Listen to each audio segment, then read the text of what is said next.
As ILM's visual effects supervisor, I got to collaborate really closely with the director, Jordan Vogt-Roberts, and really help define this character as something new and something that people haven't seen before.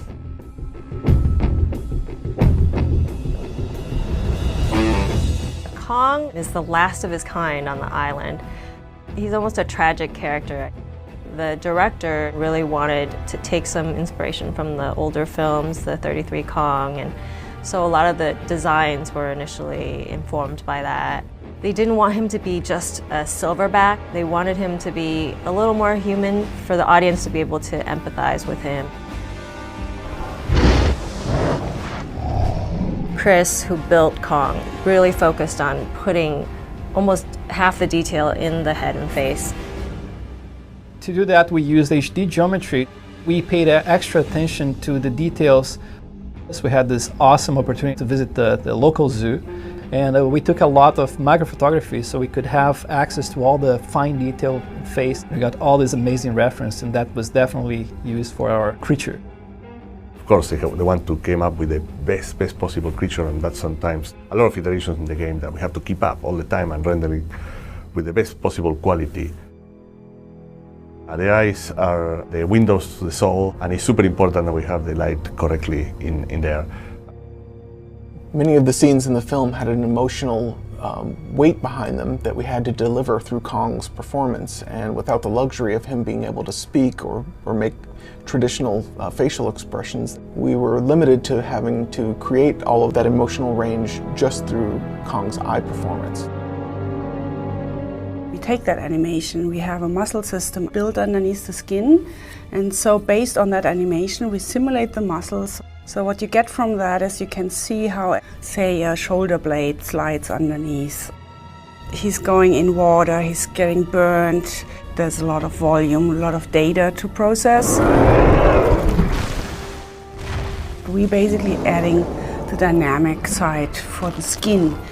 And that then drives the hair, which is simmed separately.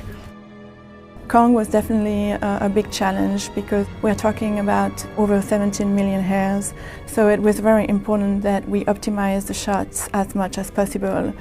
We knew early on that the best strategy would be basically breaking out the groom to multiple artists, Ryan Gillis and myself, so that we could hit our schedule.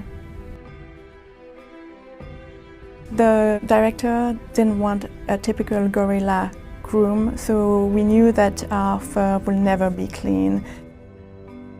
It required an insane amount of details. We ended up incorporating a lot of clumping. We also add very large matted sections into our groom. We knew that we needed to dirty it up, so we added leaves, we added twigs, we added mud, and secondary grooms incorporated the injuries that were sustained by Kong throughout the film. There's a lot of damage that was added to add character to him. It's like there are scars everywhere. If you look at the fine detail in the hands and feet, you're gonna notice like tiny little details and little scratches and things like that, because we have to see this character from all angles.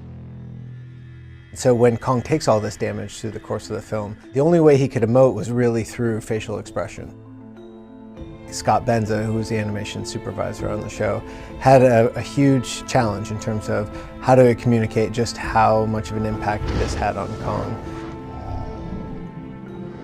Yeah, we had an invaluable resource on the film in that Toby Kebbell came to ILM to provide the animators with facial performances for Kong that we could use for reference. It was really important to convey that Kong was a living, breathing, and most important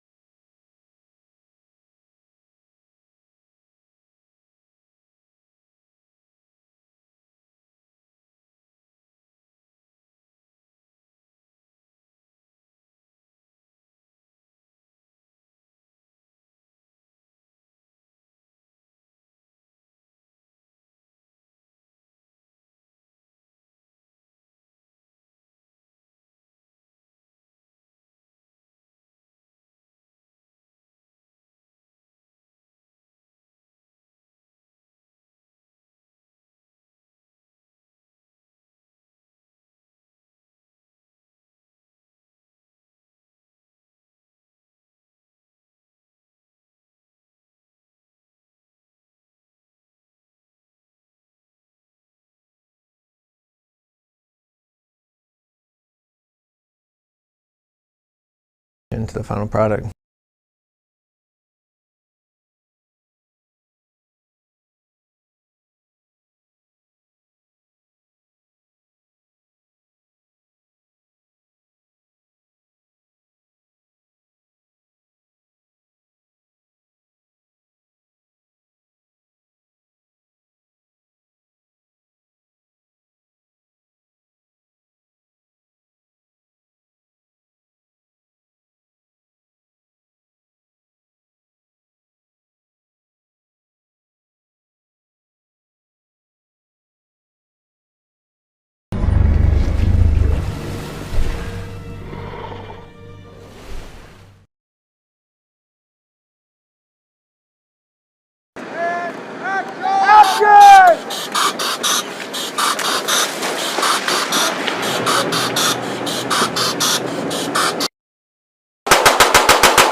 Turn!